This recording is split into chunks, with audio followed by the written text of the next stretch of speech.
Baru ni masjid. Masjid?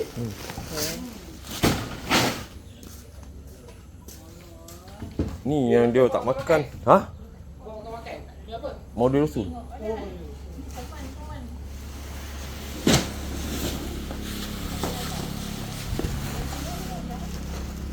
Sun sekarang berapa?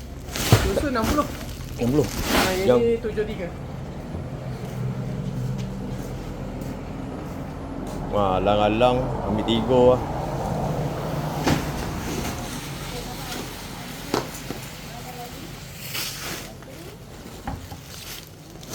Beres.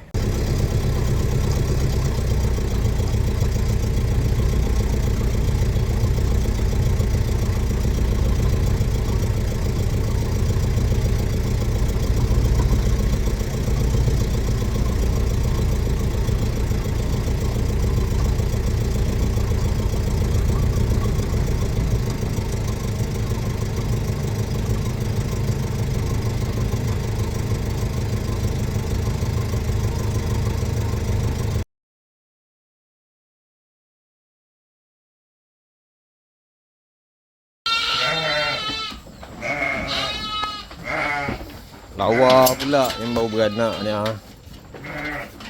Macam pakai topeng muka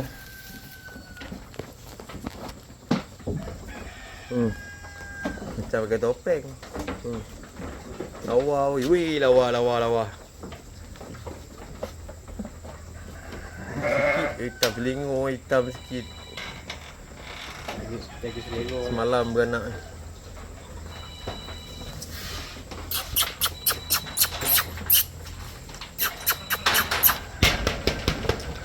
Hai. Bapak besar telur, bapak suka main telur ha. Mana kau kalau orang main telur kau angkat ekor kan? Hei. Wih, besar. Wih. Dia panjat Eden.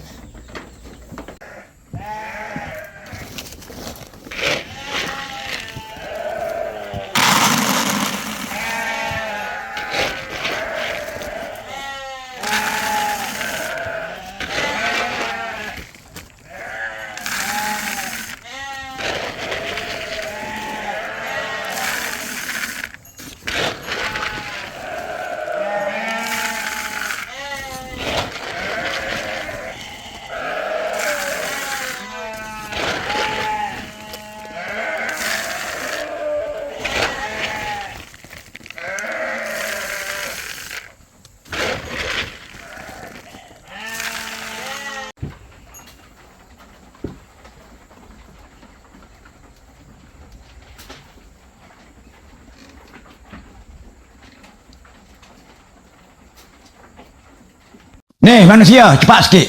Manusia! Ni bodoh, tak tahu jadi Kelantan lah bodoh. Oh, hidup ni tak makan. Baik jadi korok. Ni janguk. Dalam hidup ni kena ada janguk. Kalau tak ada janguk jadi rebah. Tak lama orang bakar.